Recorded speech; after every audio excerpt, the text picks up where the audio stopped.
Hello there, welcome to another video where we visit cool football grounds often in the middle of nowhere. Please subscribe if you're new to the channel, like, share, comment if you're not so new. Well, here I am in the middle of County Durham, and somewhere at the bottom of that hill, right at the bottom of there, is a town of population of about 5,000 whose football team once played in front of 88,000 at Wembley. Intrigued? Come and join me. Ladies and gentlemen, and all your pet dogs and cats and horses, welcome to Willington. Well, down there's Willington. And here we are in Willington, typical old County Durham mining town, population about 5,500, that when the pit closed in 1967 left behind friendly people and not much else. Let's go and find out about the football ground. Well, if we're talking about famous things to come from Willington, well, the football club probably is the most famous thing to come from the town, especially if you're a football fan. Like so many old mining towns, it's fallen on quite hard times. See lots of shuttered up shops, etc. Very hard to survive in towns like this these days. Pubs are a really good example of that. I mean, here's another one to let. I'm sure it was busy at one time. You can just see the lights to the ground down that road, but I know the main entrance is further along here, so we're going to walk down here a bit further. When you used to get directions from books, not off the internet, it used to say to turn right at this pub to get to the ground. So that's what we're going to do. Right then everyone, Willington's football ground is called Hall Lane, and it's named after this road here, also called Hall Lane. And it's just up here on the right. Right then, here we are. Welcome to Hall Lane, home to Willington FC. Believe it or not, once home to the best amateur football team in the country. Even better, the ground's open, so in a minute I'll get to have a proper look around. Right then, Willington FC, formed in 1906, so a really old football club. Recently fallen on quite hard times. They're now in the Wearside League, which is the 11th tier of English football. So pretty low down, that's like one step below the Northern League. But despite that, they were once one of the best amateur football teams in the country, like a lot of teams from round here in the middle of County Durham. So in fact, and I'm just looking here, it 1938-39, they reached the final of the Amateur Cup, losing to Bishop Auckland, but that was held at Roker Park, Sunderland FC's old ground. But more importantly, in 1949-50, they played Bishop Auckland again in the Amateur Cup final, this time at Wembley, in front of 88,000 people. Now remember, the town only has a population now of 5,500, and now they're in Step 11, so that's the 7th tier of non-league football. But they were once the best team in the country. Let's go and have a look around the ground. For those who know your football, some quite famous people have passed through here. Famous managers include Malcolm Allison, remember him, and Alan Durban, and also more local people like Eddie Kyle, Alan Murray and Stan Cummins. So yeah, this has been a pretty established club for a long time. I love that it's got like an old kind of turnstile block there, much bigger than a lot of teams at this level, which usually only have maybe one. Clubhouse and toilets there. Guess what colour they're playing? Green. No, I'm joking. Blue, obviously. Look at that, look at the size of that stand for a club at tier 11. Well, the groundsman's doing the pitch at the moment, and the pitch is an absolutely beautiful nick. Look at that. Really kind of level as well, and lush. And that stand really shows how big the club once was. I mean, there's clubs now in sort of National League North who don't have stands as good as that. You've also got the covered at that end, and then they've got a covered terrace at that end as well. Even on this side of the ground you have these steps of terracing, which a lot of teams much higher up don't have. This is kind of the boardroom here, and apparently I'm going to be allowed to have a little look inside in a minute, which is a treat.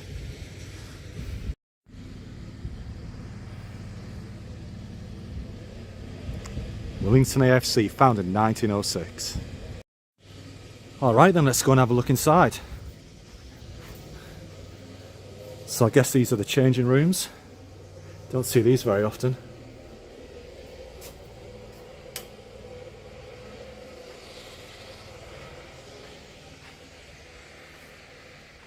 Tea room with old pictures, which I'm going to have a good look at in a minute.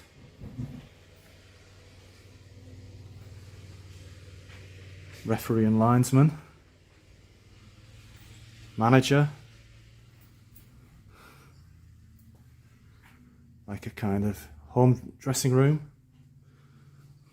And visiting team. I guess this is where they turn the floodlights on. So I've been kindly let into the boardroom, and all around here you've got a complete history of all the most important bits of so if we start over here in the early 20th century, so many things I don't know where to start. Over here got some of the old clubs, old teams.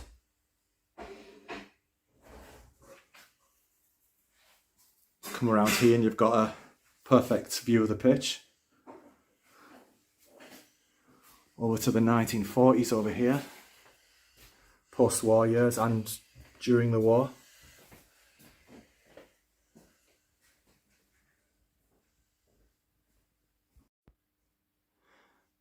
As I mentioned earlier, 1950 was the peak for Willington when they played in front of 88,000 at Wembley, and there's a picture of that. That's kind of a redone picture from the original, lifting the cup there.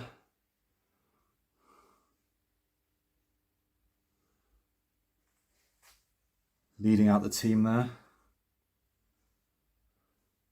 Picture of the team. Some of the fans who went down. Remember, a town of only 5,000 people. And in the 1960s, something I didn't mention before, an FA Cup match in the first round against Blackburn Rovers. Actually, 1973 that was.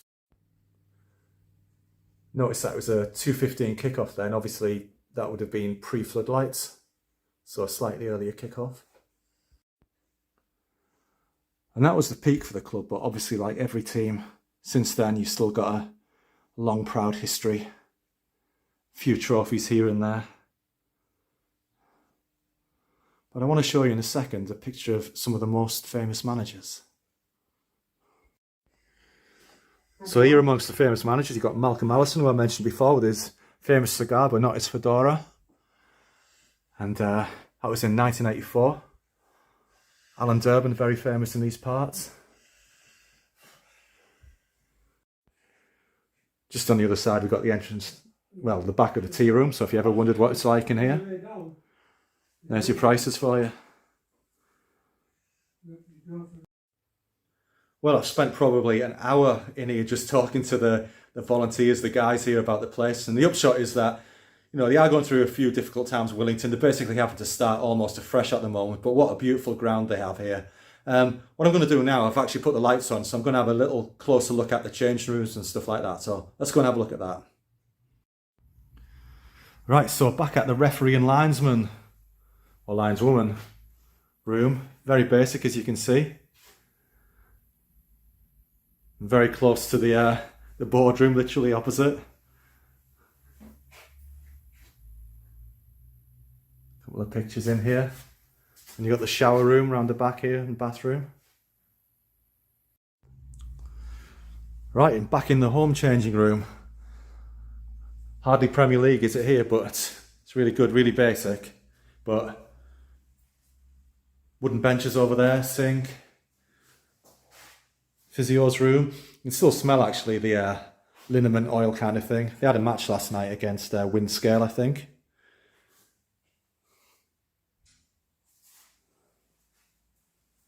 Tactics board. Showers. Imagine getting 15, 16 people in here. Not going to happen, is it? Let's see if the visiting team's any better or worse. Pretty similar, more or less the same. Sink, benches, similar size showers. And finally, we've got the home manager's place, the dimly lit home manager's room. Nice mirror in case he's particularly vain. And that's about it. Oh, and I forgot we have the secretary's room as well. I kind of walked past it because it looked quite cluttered, but I guess that's what a secretary's room should be like. Some trophies there. Chorus Cup winners 2021. And all sorts of stuff.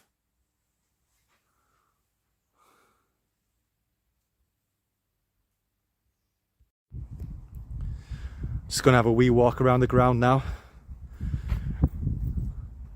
Home dugout here.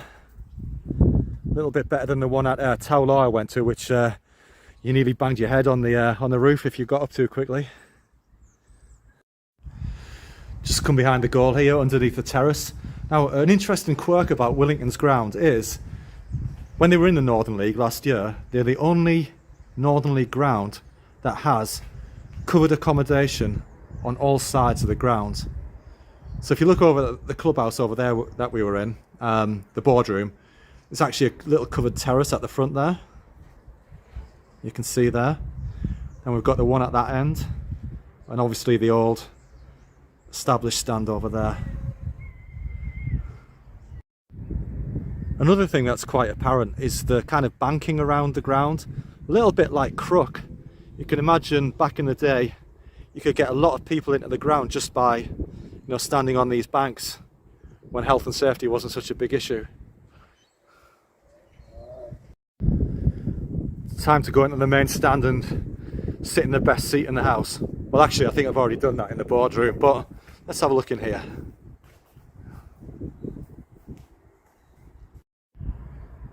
And here we are with probably the best seat in the house, looking over where the players come out over there. You can actually see there is a little bit of a slope on the pitch from the top left-hand corner over there.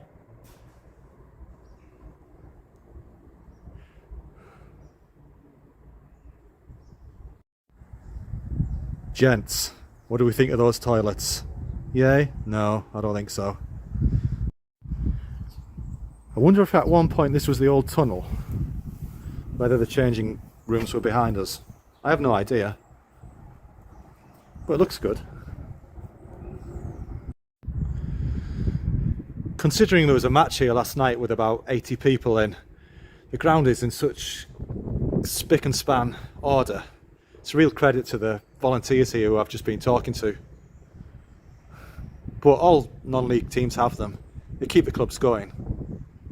Football would die without those people. I was talking about the banking before, but what I didn't notice before is that you can see the remnants of the old terracing down here.